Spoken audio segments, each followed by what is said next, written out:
نہایت ہی معزز و محتشم سامعین حضرات، اللہ رب العزت کا لاکھ لاکھ فضل و احسان ہے کہ اس نے ہمیں ایک مرتبہ پھر اپنی زندگی میں رمضان المبارک جیسا رحمتوں اور برکتوں والا، بخشش اور مغفرت والا مہینہ عطا فرمایا۔ یہ وہ بابرکت مہینہ ہے کہ جس کے بارے میں حضور نبی کریم صلی اللہ علیہ وآلہ وسلم نے ارشاد فرمایا، اولہ رحمت و اوسطہ مغفرت و آخرہ عتق من النار، کہ رمضان المبارک کا پہلا عشرہ رحمت والا ہے، دوسرا عشرہ مغفرت والا ہے، اور تیسرا عشرہ آتش جہنم سے رہائی کا عشرہ۔ عشرہ رحمت شروع ہے، رب تعالیٰ کی رحمتوں کی برسات ہو رہی ہے، اور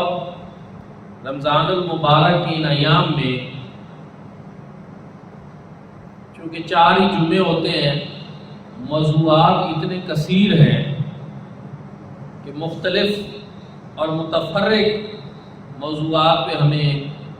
بات کرنی پڑے گی۔ دوستان دل کا سب سے پہلی چیز یہ ہے کہ روزے کا ایک بنیادی مقصد ہے، اس کی ایک روح ہے، اس کا ایک فلسفہ ہے، اور اس کی ایک حکمت ہے۔ محض دن بھر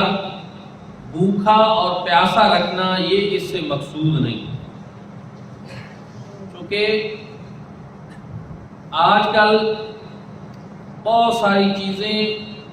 ہم میں بطور رسم و رواج رائج ہو گئی ہیں، شرعی ہونے کے باوجود ان کی روح، ان کی جو اصل حقیقت ہے اس کو ہم تلاش نہیں کر پاتے۔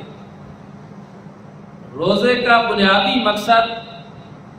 اللہ رب العزت کی رضا حاصل کرنا، اللہ پاک کی اطاعت کرنا، کہ وہ بہت سارے امور جو عام دنوں میں ہمارے لیے جائز ہوتے ہیں اور وہ کام کرنا درست ہوتے ہیں، لیکن رمضان المبارک میں ہمیں اللہ رب العزت روکتے ہیں کہ اب تم نے، ویسے کھانا کھانا حلال کام ہے، جب چاہیں آپ حلال کھانا کھا سکتے ہیں، اس میں کوئی پابندی نہیں، پانی پی سکتے ہیں، جائز ہے جب چاہیں، لیکن رمضان المبارک کے دنوں میں رب تعالیٰ روکتے ہیں کہ صبح سحری سے لے کر افطار تک کھانا نہیں کھانا، پانی نہیں پینا، جماع نہیں کرنا، وہ کام جو شرعاً عام دنوں میں جائز ہیں ان سے روکا جاتا ہے۔ اب یہ کیا ہے کہ ہمارے لیے رکنا اس میں اطاعت ہے، اس میں اللہ پاک کی فرما برداری ہے اور اس کے حکم پہ عمل پیرا ہونے والی بات۔ تو وہ لوگ جو اس کام سے رک جاتے ہیں، اپنے ہاتھ کھانے پینے سے روک لیتے ہیں، ان کو سب سے پہلی چیز یہ ہے کہ رضا الہی نصیب۔ اللہ پاک کا حکم ہے رک جاؤ، ہم رک جاؤ، اللہ پاک کی اطاعت نصیب۔ دوسرا، ان کو حضور نبی کریم صلی اللہ علیہ وآلہ وسلم کی اتباع بھی نصیب، کیونکہ حضور نبی کریم صلی اللہ علیہ وآلہ وسلم کی ظہری حیات طیبہ میں 9 مرتبہ رمضان المبارک کے روزے آئے اور حضور علیہ الصلوۃ والسلام نے وہ رکھے۔ اور اس سے بھی عجیب بات یہ ہے کہ حضور علیہ الصلوۃ والسلام کی ظہری حیات طیبہ میں جتنے روزے آئے وہ سارے کے سارے گرمیوں کا۔ آج ہمیں وادی سون میں تو روزہ رکھ کر گرمی سردی کا تو صحیح معنوں میں پتہ ہی نہیں چلتا، پیاس کا اتنا احساس ہی نہیں ہوتا۔ کل مجھے اسلام آباد جانا پڑا، ٹی وی پہ، پی ٹی وی پہ لائیو پروگرام تھا، شام کو واپس آیا تو میں نے طلب کی پہلی دفعہ کہ پانی پہلے پیوں، خیش پیدا ہوئی، تھوڑا سا وہ سفر اور باہر نکلے سون سے۔ لیکن یہاں روٹین میں ایسا نہیں ہوتا، کہ کوئی بندے کو بہت زیادہ پیاس کی شدت محسوس ہو، ایک اللہ پاک کا کرم ہے کہ روزے کا اجر بھی نصیب ہو رہا ہے، اور یہاں کوئی دشواری بھی نہیں اور پریشانی بھی نہیں، لیکن حضور نبی کریم صلی اللہ علیہ وآلہ وسلم نے روزہ رکھا، گرمیوں کے روزے رکھے، اور روزے کے ساتھ سفر بھی فرمائے اور غزوات میں شریک بھی۔ آج ہماری مسجدوں میں ماشاءاللہ خوبصورت اور نرم قالین یہاں پہ موجود ہے، اور اوپر ٹھنڈی ہوا دینے والے پنکھے چل رہے ہیں، کیا مشکل ہے؟ پھر بھی کتنی بڑی بد نصیبی اور معلومی ہوگی اس شخص کی جو اتنے خوبصورت ماحول میں بھی روزہ نہ رکھ سکے اور اپنے خالق اور مالک کو راضی نہ کر سکے۔ دوستان ذمکار، روزے کی بنیادی روح جو ہے وہ اللہ پاک کو راضی کرتا ہے، اور جن کاموں سے وہ روکتے ہیں ان سے اپنے آپ کو روکنا ہے اور اس کی پریکٹس کرنی ہے کہ پورا مہینہ ہم رکتے ہیں جن چیزوں سے اللہ پاک ہمیں روکتے ہیں، کہ دن کو کھانا نہیں کھانا ہم نہیں کھاتے، پانی نہیں پینا ہم نہیں پیتے۔ اچھا، کبھی بہت زیادہ پیاس ستا بھی جاتی ہے، بھوک بھی کبھی زیادہ لگ جاتی ہے، تو بندہ نہیں کھاتا اور نہیں پیتا۔ کیوں بھائی؟ بند کمرہ ہے، ہر طرح کے کھانے پڑے ہیں، انواع و اقسام کی چیزیں پڑی ہیں، ٹھنڈے اور میٹھے شربت بھی موجود ہے، بند کمرے میں کوئی دیکھنے والا بھی نہیں، لیکن ہاتھ آگے نہیں بڑھتے۔ کیوں؟ کیونکہ کوئی دیکھے نہ دیکھے، میرا رب تو مجھے دیکھ گا۔ تقویٰ کا احساس اجاگر ہو جاتا ہے۔ اور یہاں پوچھنے والی بات یہ ہے کہ وہ اللہ رب العزت جو رمضان المبارک کے روزوں کے دنوں میں بند کمرے میں تنہا شخص کو بھی دیکھ لیتے ہیں، کیا بازار میں جب وہ بندہ خرید و فروخت کر رہا ہوتا ہے تو اس کو نہیں دیکھتے؟ جب جائز منافع شرع میں جائز، شریعت مطالعہ میں منافع جائز لینا جس میں ظلم نہ ہو، زیادتی نہ ہو، وہ جائز ہے، اور تجارت کی حوصلہ افزائی کی گئی ہے، صحابہ کرام نے تجارت کی ہے، اور حضور نبی کریم صلی اللہ علیہ وآلہ وسلم نے تجارت کے سلسلہ میں خود ملک شام کا سفر کیا، اور حضرت سیدہ خدیجہ الکبریٰ رضی اللہ تعالی عنہا کا مال تجارت آپ لے کر گئے، اور جب واپس آپ تشریف لائے تو حضرت خدیجہ کے غلام نے آپ کو بتایا کہ جس ہستی کا انتخاب آپ نے کیا ہے یہ تو بڑے امین بھی ہیں اور بڑے صادق بھی ہیں، اور ان کی وجہ سے مال میں برکت بھی بڑی۔ تو الغرض تجارت میں صداقت بڑی ضروری۔ حضور نبی کریم صلی اللہ علیہ وآلہ وسلم نے ارشاد فرمایا، اللہ رب العزت نے رزق کے 10 حصے فرمائے ہیں اور 9 حصے تجارت میں رکھے۔ پھر حضور صلی اللہ علیہ وسلم نے یہ بھی فرمایا کہ وہ تاجر جو سچ بولنے والا ہوگا قیامت کے دن وہ انبیاء، شہداء اور صدیقین کی صفوں میں اٹھائے۔ یعنی اس کے بڑے اچھے پہلو بھی ہیں، لیکن ہماری بدقسمتی ہے کہ ادھر رمضان شریف آتا ہے اور ادھر ہر چیز کے بھاؤ لوگ بڑھاتے ہیں۔ ذخیرہ اندوزی شروع ہو جاتی ہے 1-2 ماہ پہلے کہ چینی جمع کر لیں، رمضان شریف آ رہا ہے، کھجور جمع کر لیں، جی رمضان شریف آ رہا ہے، اور پھر نرخ بڑھا کر وہ چیزیں بیچی جاتی ہیں۔ کس معاشرے میں؟ مسلم معاشرے، کلمہ پڑھنے والے۔ آج مجھے یہ مثال دیتے ہوئے شرم آ رہی کہ کرسمس کے جب دن آتے ہیں تو یورپ میں عیسائی اپنی چیزوں کے ریٹ سستے کرتے ہیں، اور جب ادھر رمضان المبارک آتا ہے یا عید کے دن آتے ہیں تو پھر ادھر دام مسلمان بڑھا دیتے ہیں۔ کچھ ہمیں بھی سوچنا چاہیے، پوری دنیا میں دیکھ رہی ہے، اور ہم جس ہستی پاک کا کلمہ پڑھتے ہیں کل ان کو کیا منہ دکھائیں؟ گراں فروشی، ذخیرہ اندوزی اور ملاوٹ، یہ تو آپ کو مسئلہ ہی نہیں رہا۔ کوئی چیز آپ خالص لینے نکلیں آپ کو آج نہیں ملے گی، اور یہ کام کرنے والے کوئی اور نہیں، آپ اور میں، ہم سب ہیں۔ اور بظاہر کلمہ پڑھنے والے. تو بہرحال اللہ رب العزت کا خوف اور تقوی جو احساس رمضان شریف میں اجاگر ہوتا ہے، رمضان کے باقی دنوں میں بھی یہ ہمارے اندر ہونا چاہیے. یہ احساس جنم لینا چاہیے، کوئی دیکھے نہ دیکھے میرا رب تو دیکھے. آج شہروں میں بعض جگہوں پہ دیکھیں لکھا ہوتا ہے کہ آپ یہاں قانون کی خلاف ورزی مت کریں، کیمرہ کی آنکھ آپ کو دیکھ رہی. لوگ متاعت ہو جاتے ہیں، کیمرہ کو دیکھ کر متاعت ہو جاتے ہیں کہ جی ہمیں نوٹ کیا جا رہا ہے. یہ دنیا کا کیمرہ ہے، پتہ نہیں وہ چل بھی رہا ہوگا یا نہیں، لیکن لوگ متاعت ہو جاتے ہیں. لیکن اللہ رب العزت جو علیم و بذات صدور ہے، جو علیم و خبیر ہے اور ہر حال میں ہمیں دیکھ رہا ہے اور ہمارے ظاہر اور باطن کو بھی دیکھ رہا ہے، لیکن اس کے باوجود ہم برائی سے باز ہیں.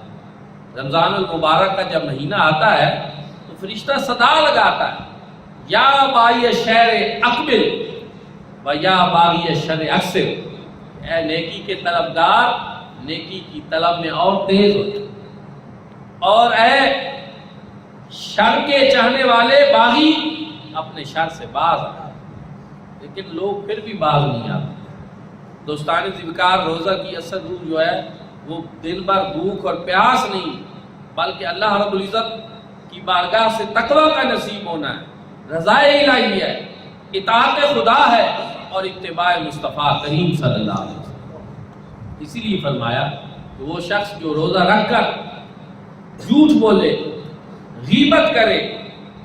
اور چغلی کھائے اور لوگوں سے جھگڑا کرے، اللہ رب العزت کو اس کے روزے کی کوئی پرواہ نہیں اور کوئی حاجت نہیں. اس کا مطلب یہ ہے کہ بھوک اور پیاس کے علاوہ بھی کچھ چیزیں ہم سے درکار ہیں کہ اگر روزہ رکھا ہے تو پھر آپ جھوٹ نہ بولیں، پھر چغلی نہ کھائیں، غیبت نہ کریں. اور صوفیات تو کہتے ہیں کہ روزہ صرف پیٹ کا روزہ نہیں ہوتا، روزہ ہاتھ کا بھی ہوتا ہے، روزہ آنکھ کا بھی ہوتا ہے، روزہ کان کا بھی ہوتا ہے. اور اس سے مراد وہ یہ لیتے ہیں کہ تمہارے ہاتھوں سے کوئی غلط کام سر انجام نہیں ہونا چاہیے، تمہاری آنکھیں غیر محرم کو نہ دیکھیں اور تمہارے کان کوئی غلط بات نہ سنیں. یہ اس چیز کا بھی ہوگا، اور تمہاری زبان سے کوئی غلط بات نہ نکلے. لیکن اگر روزہ رکھ کر بھی ہم جھوٹ بھی بولتے رہیں، ان دنوں تو ویسے بھی ہمارے ملک میں سیاسی صورتحال ایک افراتفری کی ہے اور لوگ لگے ہوئے ہیں. سوشل میڈیا پہ بھی مختلف پارٹیوں کے لوگ ہیں جو ہر غلط صحیح بات کو پھیلا رہے ہیں. یاد رکھیں، جھوٹ ایسی لعنت ہے، ایسی برائی ہے، ایسا کبھی فعل ہے کہ جس کی مذہب میں، سیاست میں، معاشرت میں کہیں بھی گنجائش نہیں. یہ نہیں ہے کہ صرف مذہبی لوگ اور مسجد میں آ کر آپ سچ بولیں اور باہر کی زندگی میں جو کرتے رہیں. حضور نبی کریم صلی اللہ علیہ وآلہ وسلم کی صفات ان گنت ہیں، خصوصیات بے شمار ہیں، لیکن آپ صلی اللہ علیہ وآلہ وسلم کی نمایاں خصوصیات اور صفات جو تھیں وہ حضور صلی اللہ علیہ وآلہ وسلم کا صادق اور امین. اور یہ ایسی صفت تھی کہ ابو جہل جیسا بدترین دشمن بھی آپ کو صادق الامین کہا کرتا. حجر اسود کو جب خانہ کعبہ میں نصب کرنے کا موقع آیا تھا اور ابھی حضور نبی کریم صلی اللہ علیہ وآلہ وسلم نے اعلان نبوت نہیں فرمایا تو قبائل آپس میں جھگڑنے لگے. کوئی قبیلہ کہتا تھا یہ ہم نصب کریں گے، یہ اعزاز ہم لیں گے. بہرحال ان کی مشاورت بیٹھی اور انہوں نے طے کیا کہ یہ کام کل اس شخص سے کرایا جائے گا جو سب سے پہلے یہاں آئے. اور سیرت اور حدیث کی کتابوں میں ہے کہ وہاں دوسرے دن صبح سب سے پہلے حضور نبی کریم صلی اللہ علیہ وسلم جب حضور آئے تو سب نے بالاتفاق یہ کہا کہ امین آ گئے.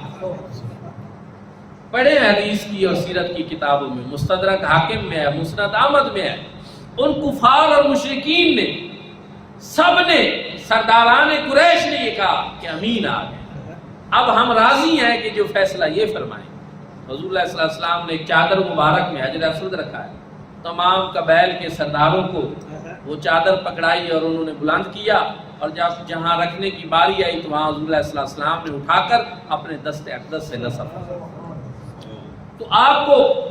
شروع سے امین کہا جاتا تھا۔ ابو سفیان جب تک ایمان نہیں لائے تھے اور وہ قیصر روم کے دربار میں گئے تو اس نے پوچھا کہ جو نبی آئے ہیں ان کے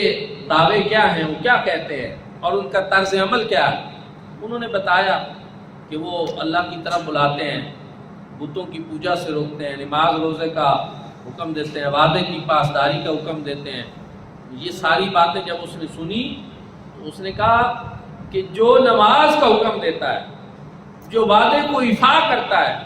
جو امانت کی بات کرتا ہے، جو صداقت کی بات کرتا ہے، وہ بادشاہ نہیں ہوتا، وہ نبی ہوتا۔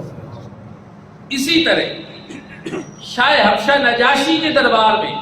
جب حضور نبی کریم صلی اللہ علیہ وآلہ وسلم نے حضرت جعفر بن طیار کو بھیجا، حضرت جعفر طیار نے وہاں یہ بتایا کہ وہ حضور نبی کریم صلی اللہ علیہ وآلہ وسلم ہمارے درمیان جلوہ گر ہو چکے ہیں، جو ہمیں اچھائی کا حکم دیتے ہیں، جو ہمیں امانت کو پورا کرنے کا حکم دیتے ہیں، اور جو ہمیں سچ بولنے کا حکم دیتے ہیں۔ اس لیے یہ تو حضور علیہ السلام کے وہ اوصاف جلیلہ ہیں کہ جو شروع سے ہیں، اور اپنے تو اپنے غیر بھی مانتے تھے، لیکن آج اسی نبی کا کلمہ پڑھنے والوں امت جو ہے، آج امت میں نہ امانت رہی ہے اور نہ صداقت رہی ہے۔ ہر طرف جھوٹ کا راج ہے اور خیانت پہ خیانت لوگ کرتے چلے گئے۔ حضور نبی کریم صلی اللہ علیہ وآلہ وسلم نے ارشاد فرمایا کہ جو شخص جھوٹ بولتا ہے وہ منافق ہوتا ہے، یہ اس کی نشانی ہے، اور جو امانت میں خیانت کرتا ہے یہ بھی منافق کی نشانی ہے، مسلمان اور مومن کی نشانی نہیں ہے۔ ایک صحابی حاضر ہوئے اور انہوں نے عرض کیا، رسول اللہ میں 3 کام کرتا ہوں، مجھ سے ہوتے ہیں، غلطی سے سرزد ہوتے ہیں، لیکن ان میں سے میں کوئی ایک چھوڑ سکتا ہوں، زنا بھی کرتا ہوں، شراب بھی پیتا ہوں اور جھوٹ بھی بولتا ہوں۔ آپ مجھے ارشاد فرمائے میں کون سا ایک کام چھوڑ دوں؟ حضور علیہ السلام نے ارشاد فرمایا تم جھوٹ بولنا چھوڑ۔ اب جب اس کے بعد انہوں نے زنا کا سوچا، انہوں نے کہا اگر مجھ سے حضور علیہ السلام نے پوچھ لیا تو میں وہاں جھوٹ نہیں بول سکوں گا، اس لیے زنا بھی چھوڑ دیا۔ پھر شراب کے بارے میں جب ان کا دل کیا تو یہی چیز ان کے دل میں آئی کہ اگر میں نے شراب پی، حضور علیہ السلام نے پوچھ لیا، انہوں نے وہ بھی چھوڑ دی، اور حضور علیہ السلام کی بارگاہ میں کچھ عرصے بعد حاضر ہوئے اور عرض کی یا رسول اللہ آپ کتنے حکیم ہیں اور آپ کتنے دانا ہیں اور صاحب بصیرت ہیں کہ ایک ایسی چیز چھوڑنے کا حکم دیا جس کی وجہ سے میرے 3 گناہ جو ہیں وہ مجھے چھوڑنے پڑے۔ جھوٹ ایسی چیز ہے کہ یعنی زنا اور شراب سے بھی زیادہ حضور علیہ السلام نے پہلے جھوٹ کو ترک کرنے کا ارشاد کیا، یعنی ہے وہ بھی غلط چیز ہے، لیکن حضور علیہ السلام کو پتا تھا کہ جھوٹ تمام برائیوں کی جڑ ہے اور اصل ہے، جب جھوٹ ختم ہو جائے گا تو باقی برائیاں بھی ختم ہو جائیں گی۔ لیکن آج ہمارا معاشرہ عام سطح پہ بھی، عوامی سطح پہ بھی اور ہمارے حکمرانوں کی سطح پہ بھی، ہر سطح پہ ہم دیکھتے ہیں کہ جھوٹ کا رائج، جھوٹ کا رواج ہے اور جھوٹ عام۔ دوستان ذمکار روزہ جو ہے وہ ہمیں ان چیزوں سے روکتا ہے کہ روزہ رکھ کر آپ جھوٹ نہ بولیں، روزہ رکھ کر آپ گرام فروشی نہ کریں، روزہ رکھ کر آپ ملاوٹ نہ کریں، ذخیرہ اندوزی نہ کریں، اللہ رب العزت کا خوف دل میں رکھیں۔ اور روزے کا بنیادی فلسفہ قرآن مجید میں اللہ رب العزت نے یہ ارشاد فرمایا لعلکم تتقون، تاکہ تم تقوی کی دولت سے مالا مال۔ جناب فاروق اعظم رضی اللہ تعالیٰ عنہ کے دور خلافت آپ رات کو گلیوں کا چکر لگاتے تھے۔ ایک اور بات بھی ضمناً آ گئی ہے کہ باہر جو ہے بہت سارے لوگ آخر پہ آ جاتے ہیں اور رش لگ جاتا ہے، جب بھی میں بھی نکلتا ہوں یہاں سے میں دیکھتا ہوں، لیکن یہ آگے صفیں خالی پڑی ہیں، اور پھر اب کوئی اوپر سے آئے گا تو وہ گردن پھلانگ کر بھی آئے گا، جو بات شرع میں درست نہیں ہے، گردنیں پھلانگنے سے منع کیا گیا۔ اس کا کیا حل ہے کہ جو سب سے پہلے آتا ہے وہ اگلی صف میں بیٹھے، اور آپ سب لوگوں نے سن رکھا ہے کہ جمعۃ المبارک میں نماز کی اگلی صفوں میں زیادہ اجر اور ثواب، اور ایک سرخ اونٹ اللہ کی راہ میں ذبح کر کے صدقہ کرنے کا ثواب، اور جو سب سے آخر میں آتا ہے اس کو ایک مرغی کا انڈا اللہ کی بارگاہ میں صدقہ کرنے کا ثواب۔ تو آپ زیادہ اجر پایا کریں، جب تشریف لایا کریں۔ میں اپنی طرف سے گارنٹی دیتا ہوں کچھ بھی آپ کو نہیں کہا جائے گا، ہم تو ویسے بھی پیار والے ہیں، قربت اختیار کیا کریں، اگلی صفحے جو ہیں ان کو پہلے مکمل کیا کریں، بعد میں آنے والے پچھلی صفوں میں بیٹھ جائیں گے، ان کو جگہ مل جائے گی، گردنیں نہیں پھیلانی پڑے گی۔ تو میں عرض کر رہا تھا جناب فاروق اعظم رضی اللہ تعالیٰ عنہ رات کو چکر لگاتے تھے کہ کسی کو کوئی تکلیف تو نہیں ہے۔ اچھا، جو خلافت راشدہ تھی اس میں حاکم ہونے کا مطلب جو ہے وہ کوئی پروٹوکول کا اصول نہیں تھا، اس میں حاکم وقت ہونے کا مطلب مالدار ہونا نہیں تھا، اس میں حاکم وقت ہونے کا مطلب لوگوں پہ ظلم کرنا نہیں تھا، بلکہ لوگوں کی داد رسی کرنا مقصود تھا، لوگوں کی خدمت کرنا مقصود تھی، لوگوں کی تکالیف کو دور کرنا مقصود تھا۔ اور اس کے لیے جناب فاروق اعظم رضی اللہ تعالیٰ، یہی وجہ ہے کہ جب ایک مرتبہ ایک قیصر روم کا ان کو ایلچی ملنے کے لیے آیا تو اس نے پوچھا تھا کہ مسلمانوں کے امیر المومنین کا محل کہاں ہے؟ انہوں نے کہا مسلمانوں کے امیر المومنین کا محل نہیں ہوتا، وہ فلاں درخت کے نیچے جلوہ فرما۔ وہ حیران رہ گئے کہ ہمارے تو بادشاہوں کے بڑے بڑے محلات ہوتے ہیں، لیکن جناب فاروق اعظم جو ہیں وہ ایک درخت کے نیچے آرام کرتے ہیں۔ اور حضور نبی کریم صلی اللہ علیہ وآلہ وسلم جو مالک کونین ہے، جو تاجدار کائنات ہے، جو محبوب خدا اور سرور انبیاء ہیں صلی اللہ علیہ وسلم، ایک مرتبہ آپ سو کر اٹھے، قمیض مبارک اتاری ہوئی تھی، آپ کے جسم اقدس، نازنی جسم اقدس کے اوپر وہ جو نیچے کھجور کی چٹائی جو پڑی ہوئی تھی اس کے سارے نشانات نظر آ رہے ہیں۔ حضرت فاروق اعظم نے عرض کی یا رسول اللہ، قیصر و کسریٰ کے بادشاہ تو محلات میں نرم و گداز بستروں کے اوپر آرام کریں، اور آپ کی یہ صورتحال ہو۔ حضور علیہ السلام نے ارشاد فرمایا کہ میں دنیا سے زیادہ اللہ رب العزت کی آخرت کو پسند کرتا ہوں۔ جو اللہ پاک نے آخرت میں ہمارے لیے تیار کر رکھا ہے ہمیں وہ چاہیے، دنیا میں نہیں چاہیے۔ تو میرے بھائیوں اور دوستو، آج تو پوری قوم ہی دنیا کے پیچھے دوڑ رہی۔ جناب فاروق اعظم رضی اللہ تعالیٰ عنہ گشت کر رہے ہیں، چکر لگا رہے ہیں، کوئی تکلیف میں تو نہیں، کوئی کسی پریشانی میں تو نہیں۔ ایک گھر کے باہر سے گزرے، آوازیں آ رہی تھیں، چونکہ حاکم وقت کو یہ اختیار ہوتا ہے کہ وہ لوگوں کی بات سنیں، ان کی داد رسی کے لیے، کہ کسی پریشانی میں نہیں، آپ نے کان لگایا۔ تو ایک بوڑھی ماں اپنی بیٹی سے کہہ رہی تھی بیٹی دودھ میں پانی ملا، یہ زیادہ بکے گا اور زیادہ ہمیں دام ملیں گے اور پیسے ملیں گے۔ جناب فاروق اعظم رضی اللہ تعالیٰ عنہ بات سن رہے، بیٹی نے کہا امی جان میں دودھ میں پانی نہیں ملاؤں گی، اس لیے کہ کوئی دیکھے نہ دیکھے میرا رب تو دیکھ۔ جب یہ بات سنی جناب فاروق اعظم نے صبح کے وقت اس گھر گئے اور بڑھیا مائی کی سرزنش بھی فرمائی جو دودھ میں پانی ملانے کی بات کر رہی تھی، اور پھر اس کو کہا کہ وہ نیک سیرت بیٹی جو تیرے گھر میں موجود ہے، میں یہ چاہتا ہوں کہ تم میرے بیٹے کے لیے اس کا رشتہ دے۔ یہ ایک معیار تھا تقویٰ کا اور چیزوں کا کہ کوئی دیکھے نہ دیکھے میرا رب تو۔ روزدار کو بھی یہی احساس اجاگر کرایا جاتا ہے کہ بھوکا ہے، پیاسا ہے، لیکن بند کمرے میں ہونے کے باوجود نہ کھاتا ہے اور نہ پیتا ہے، کوئی دیکھے یا نہ دیکھے میرا رب تو مجھے۔ دوستان ذوالفقار رمضان المبارک کی بابرکت ساتیں اور پر نور لمحات اور گنتی کے یہ چند دن تیزی کے ساتھ گزر جائیں گے، لیکن ہم سب کو چاہیے کہ ہم ان لمحات کو قیمتی بنائیں، ان میں اللہ رب العزت کو راضی کریں اور استغفار کریں، اپنی بخشش اور مغفرت طلب کریں اور اللہ رب العزت سے بہت کچھ مانگیں۔ ایک روزدار کا روزہ افطار کرانا اس کی بڑی فضیلت ہے، پچھلے جمعہ بھی میں نے عرض کیا۔